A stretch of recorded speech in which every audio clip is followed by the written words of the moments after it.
so where this thought and like idea even came from was this came like all the way in January. January, I say this is because Hurry Up Tomorrow came out, the album from The Weeknd. And The Weeknd hadn't dropped before that in like 2 years. And The Weeknd is known for being a dark R&B type artist. So before the album came out, I remember, bro, I was saying to all of them, I was like, I need him on crack. I need him to have 6 different women. I need him to do all this and that. Like, I need him to kind of repeat the same behavior that he said in multiple songs before. And then I listened to the album. And the album was amazing. But like I heard it the first time, I'm like, bro, this is amazing. I'm telling him, I'm like, finally he back to his crazy shit. And then I re-listened to it again. And I remember I was in a car and I'm really like listening to what he's saying for real. And I'm like, that's fucked up. Because in the sense of like, I'm really using this man's trauma and everything he's saying as a commodity for my own entertainment. And I'm looking at that, I'm like, bro, do you know how many artists we do that to subconsciously when it comes to music, when it comes to fashion, when it comes to painters, all that, bro. You do it subconsciously. I remember when Future dropped, was it DS2? And then I think he dropped some other shit right after, and they was like, nah, go back to DS2. We need him on the cup again. We need to do this and that. Like, it was, bro. Yeah, it's a lot of niggas that attach themselves to like what artists do to get like their hits per se or whatever. And But it's like y'all don't really look at what the artist is feeling. Exactly. Also, I want to point this out at Black Podcast. Half these niggas listening are white people. So you have a bunch of 70% of these 70% listening are are white people. So you have a bunch of white people going to a Weeknd song or going to a Future song and being like, man, I need these black people fucked up again.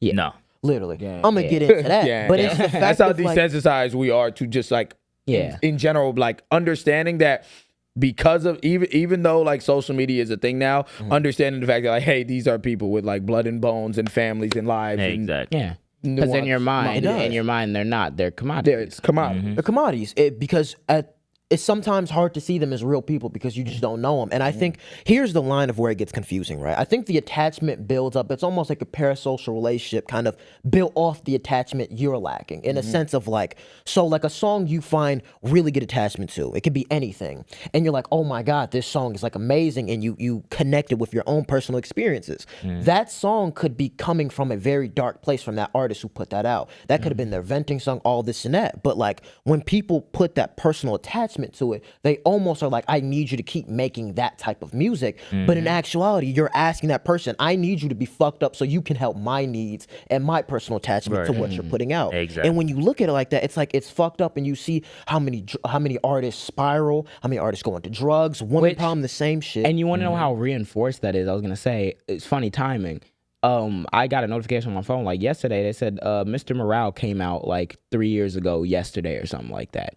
And you saw the immediate reaction to Mr. Morale was negative. I seen it from the immediate reaction to Mr. Morale was nah, this ain't what we was waiting for 5 years, blah, blah, blah. Mind you, those 5 years he was in therapy and he made that album about that, himself getting better.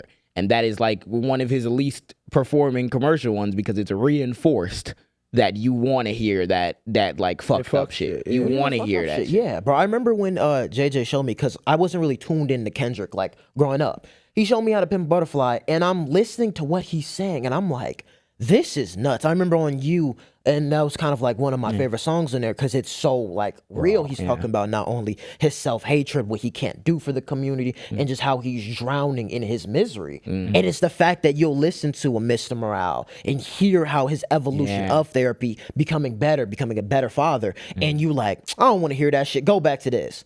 That's ridiculous, bro. That's almost dehumanizing that shows me that you don't really like fuck with the art for real. At all, bro. You don't. And then you have to also kind of, that's like the artist perspective in the music realm. You look at the fashion realm, bro.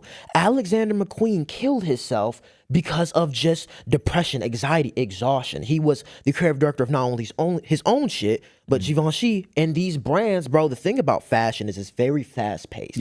Bro, they have fucking new fashion very shows. Sharp deadlines. Literally sharp deadlines. You have to get shit done. You have no room for personal life. And then on top of it, Alexander McQueen at that time was like He was like the hot. He the was hottest that person, designer. bro. Yeah, He was the that hottest. nigga, yeah. So everyone's looking at him for that constant innovation. What's Alexander McQueen gonna do in his next show? What is it gonna be like? What new innovation? What is he gonna do for his show? Bro, it got to the point Alexander McQueen said he was going to kill himself in one of his shows. That should have eat you alive. It will eat. He said he was going to lock himself in a box and kill himself in the show. And do you know what I saw in the comments of videos?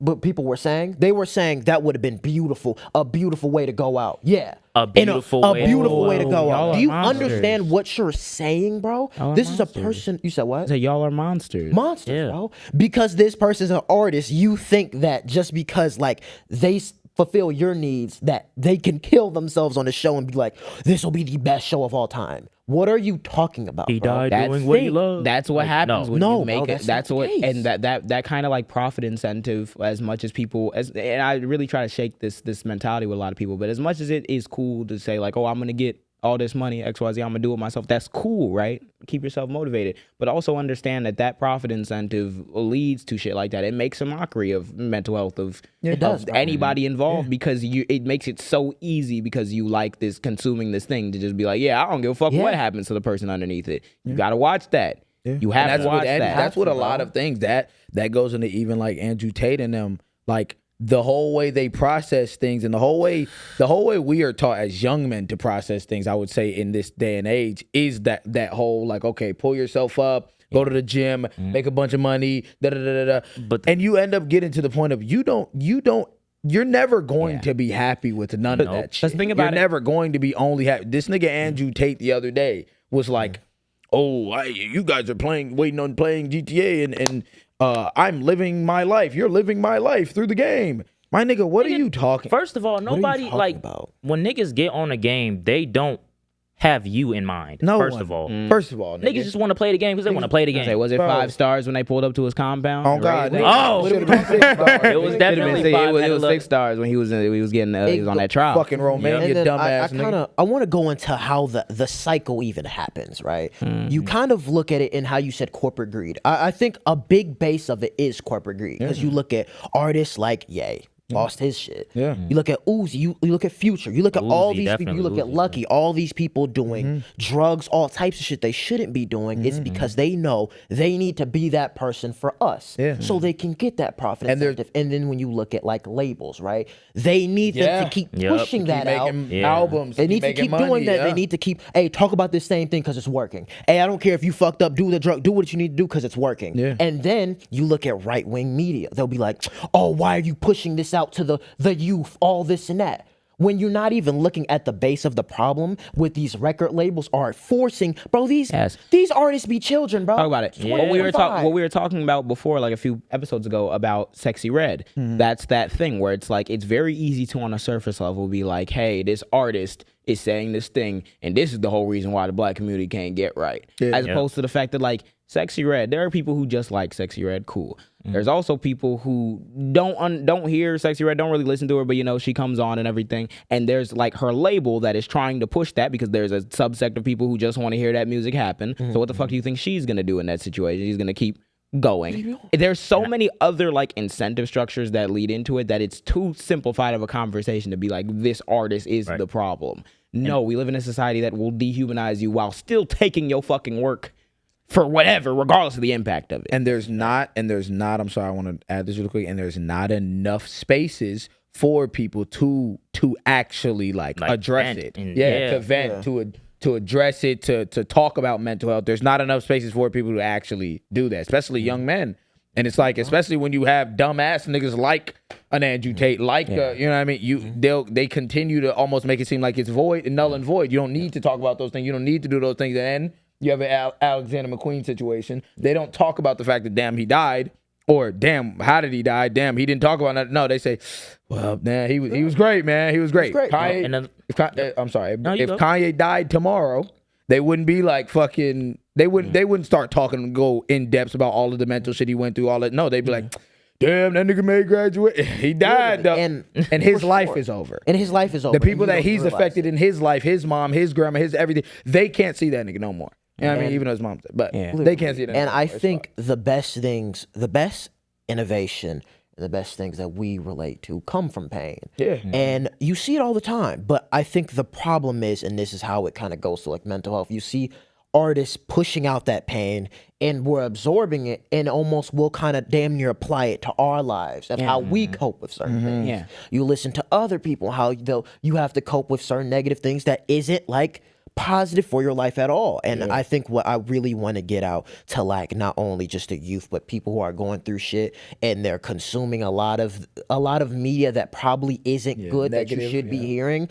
I think, bro, you just have to genuinely just be with yourself. Like I know it could be helping you through your situation, but you just need to be with yourself and just work on yourself, bro. Because a lot of these people be going through the same shit you go through, and it's not the healthy way to cope because they have big labels just on their ass about shit, and they have negative ways to cope, and you should never do the same. And I'm glad that you brought up Sexy Red because a part of me, I was thinking about, when you said that, I was thinking about Ice Spice, right? When Ice Spice first came in and she was doing her twerking and doing the videos or whatever, it was cool at first, right?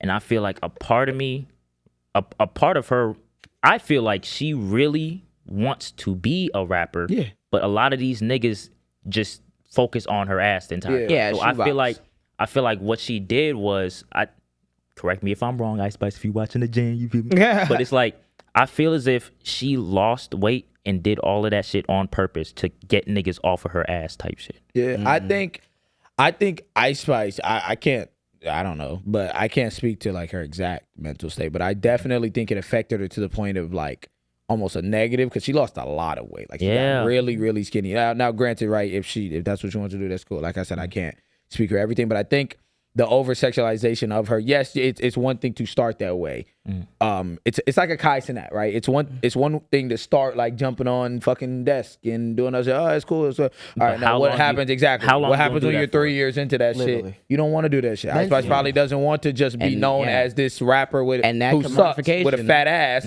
but yeah, and that commodification stops you from being able to find that other lane. Yeah, exactly. For that, people have to actually be concerned the about only way you try to get out of that is doing the nut ass shit, which could possibly be her going on crazy weight loss journeys or pills or anything for that matter. And what's so fucked anything up, to get that kind of that attention off of that one thing that keeps you within that box. Yeah, I think that's more of an issue, but I think on the woman's side of that, just the over-sexualization of women artists is a problem. Because you look at a lot of women artists are very talented, very bro. fucking very talented. talented than Laps most around niggas. all these niggas, bro. Crazy. And then the one thing you notice, damn, her ass fat, bro. Damn, and don't get in my goddamn comment section saying, well, they sexualize themselves. They sexualize themselves to what end? To sell to what market demographic? Yo ass, men.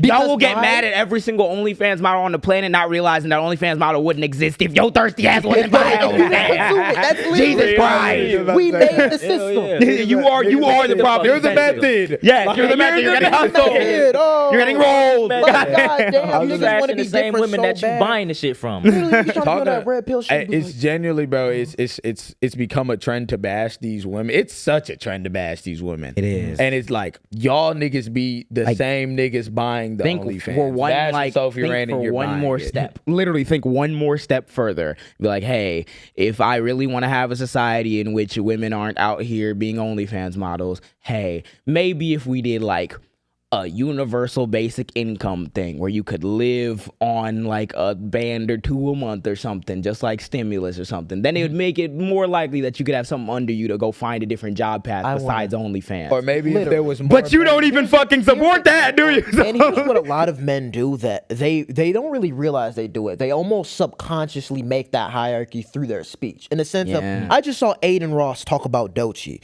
because Doechii had this one thing. She had this one thing at the fucking Met Gala. It was nothing.